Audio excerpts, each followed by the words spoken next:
So hello my dear friends, today we are going to discuss an important topic for our upcoming exams, Duane's retraction syndrome.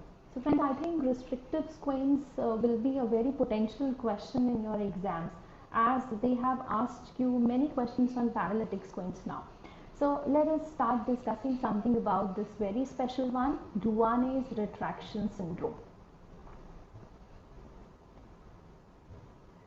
So when we talk about the basic problem in Duane's retraction syndrome,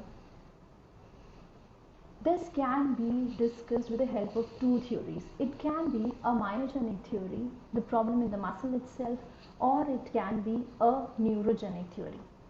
So friends, myogenic theory means that the problem lies in the muscle itself. So let us first understand this through the picture here. So guys, this picture shows you that this is your left eyeball, and here this left eyeball is having this lateral rectus muscle. So this one is your lateral rectus muscle. Here you have this medial rectus muscle. Okay. Myogenic theory says that the problem lies in the muscle itself. The lateral rectus is abnormal, it is fibrotic. The neurogenic theory says the problem lies in the sixth nerve or in the sixth nerve nucleus. These two things are not very well developed. So this goes back during the time of gestation at around 4th to 8th week, where the sixth nerve nucleus is not getting developed. Okay. So your LR becomes fibrotic later on due to loss of innervation through ages. Okay. So your left LR is not working. Now what happens with MR? So MR gets a normal innervation from the third nerve, but there is a miswiring. So miswiring is basically that the third nerve, the inferior division of the third nerve, which is normally supplying the medial rectus, is also giving a branch to your lateral rectus. So this is called as miswiring. The third nerve splits and it gives innervation to both MR and LR. Okay, so this is the basic problem. Now friends, let us try to understand this again with the help of the simple ball. Okay, so suppose this is your right eye here. This muscle is obviously your lateral rectus of right eye. This is your medial rectus of right eye. Now friends, because the right LR is not developed properly, it is not contracting, it is fibrotic. Obviously the abduction of right eye is hampered. This movement is not possible. Now MR is okay, its innervation is also good, so adduction is possible. Okay. Now when are you trying to do a adduction? When you are attempting to do adduction, with adduction there is a characteristic thing which happens with the eye. There is a retraction of the globe. Retraction means the eye is going inside. Okay. Apart from adduction, it is also a retraction of the globe. Now why does this happen? It is because of co-contraction. When your MR is contracting, your LR, which is receiving innervation from the third nerve, contracts together. That is why there is a retraction of the globe. Hence this got its name, Duane's retraction syndrome. Okay, so this is your basic problem. Now let us understand again through some slides what are the different types. So it was basically Huber which classified the cases of Duane's retraction syndrome electromyographically. So he gave an electromyographic classification. Now there are so many classifications, but Huber's classification is very common and it is commonly used by the clinicians. So there are three types. The fourth one in this figure is a different one. It is called as synergistic diversion, a very important question. So let us first discuss what are the three types. Now the first type says that what we discussed here. The first type says that LR muscle is fibrotic. It is not acting properly, or there is agenesis of the sixth nerve because of the problems in the nucleus. Okay. Now there is a miswiring. So the third nerve is giving the fibers to both LR and MR. So this one is the most common type. Okay, what you see that when you are adducting the eye, there is a normal adduction or slightly a deficit adduction, Abduction is absolutely not there. Okay, apart from adduction, there is a retraction of the globe. So you can easily see this with the help of the classical type 1 here. You have a, in the primary gaze everything appears to be normal. You see that there's a normal eye. Okay, now when this patient is trying to look on the right, the dextroversion, so what is happening? There is a normal adduction of left eye is there. Okay, but you also see that there is a narrowing of the palpebral fissure. There is a kind of ptosis because the eye is going inside. There is a retraction of the globe. So this is the main thing what you see in the patient. Retraction of the globe. Globe is going inside.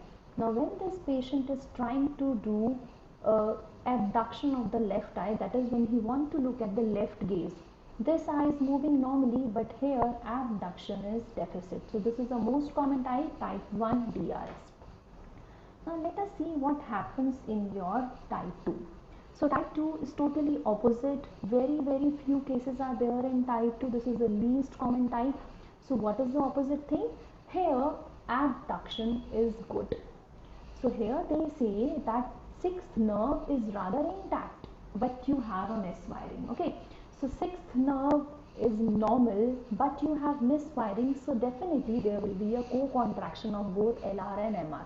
That is why you have retraction of the globe. Okay, so poor adduction is there, adduction is not normal, and you have a good abduction. Fine, so this is called as type 2, which is almost the opposite of type 1. Now what is type 3? Type 3 says that you have no horizontal movement, you don't have adduction, you don't have a abduction also.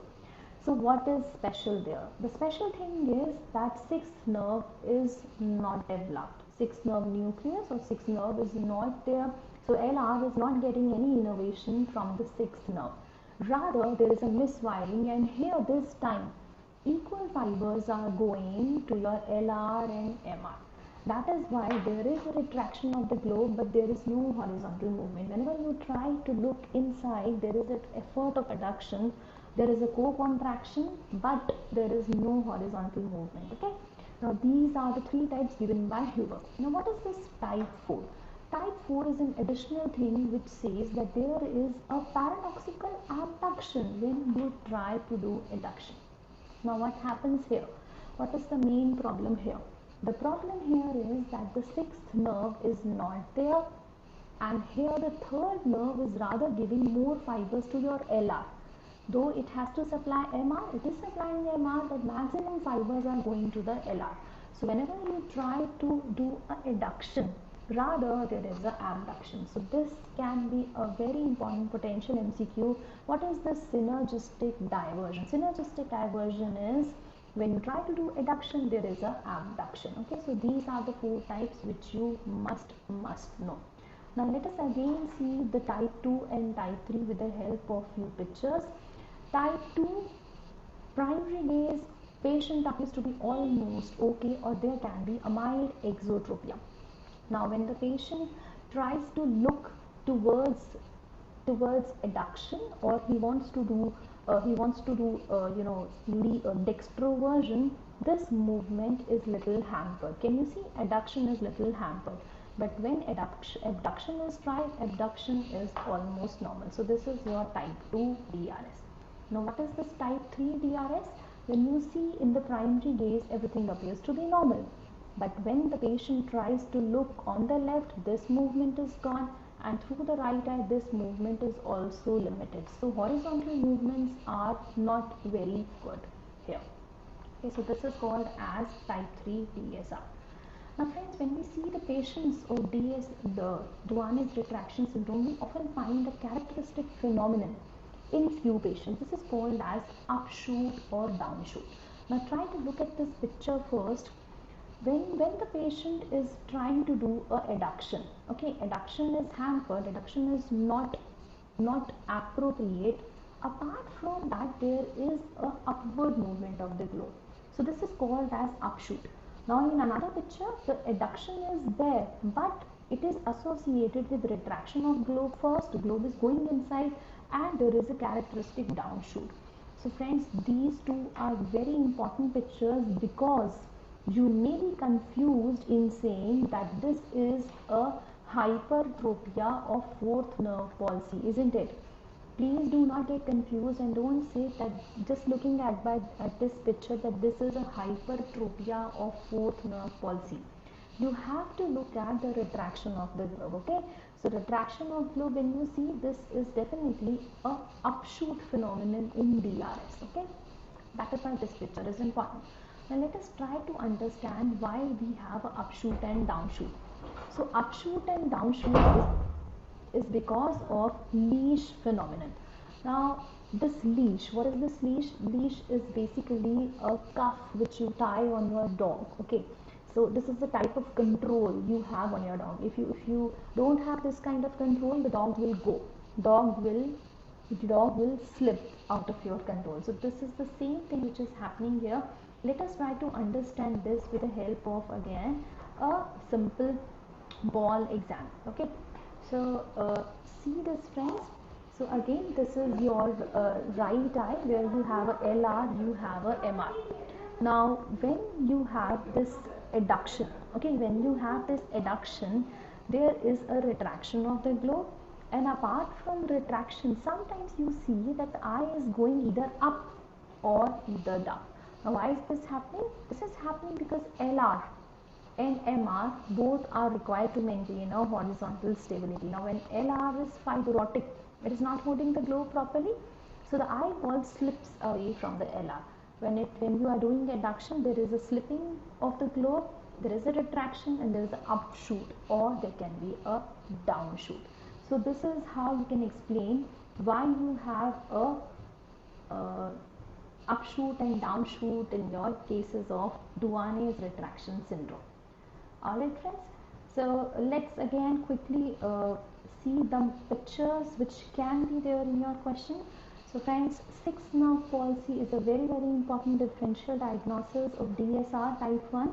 Here you can see that in the primary gaze there is a slight esotropia of left eye which can be either missed by a patient, but when the patient is trying to do the dextroversion is absolutely normal.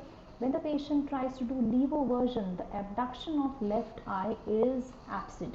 Now sometimes you may confuse this with DRS, but here there is no retraction of globe. That is what you have to make out. Okay, so there is no retraction of the globe. That is why this is your sixth nerve palsy. With the help of pictures you can tell this easily. Now friends, when you want to manage these patients, surgery is not very commonly done. Okay, so there are some indications of surgery. First of all, when you have an abnormal posture because of squint, which is very significant, so abnormal head posture, which is a significant one, can be an indication of surgery. Or when you have a actual disfigurement because of the squint, you can do a surgery. Now DRS patients comprises a very less percentage of squint, almost 4% of total squint is your DRS, and you see that females is slightly higher, in line as compared to males, and most cases are sporadic here. Prevalence is just one patient in 1,000 population, you see 1,000 people you see. Okay, now unfortunately sometimes you have an association of syndromes like Goldenhar syndrome, Morning Glory syndrome, Holt-Oram syndrome, Mobius syndrome, and so on. So these can be your syndromic associations, and there can be some theoretical questions on DRS. Now I told you what are the indications of surgery here. So you do a surgery, and here classically resections of LR are not done. You never do resection of LR because this muscle is already fibrotic. There is no use of cutting this muscle short and making it stronger. The muscle already has no function. So what you have to do, you have to actually do a MR recession. Okay, so these are some important questions about DRS. That is a very important topic. So friends, if you have learned something today and you enjoyed well, please like this video and subscribe to my channel on YouTube. Thank you very much.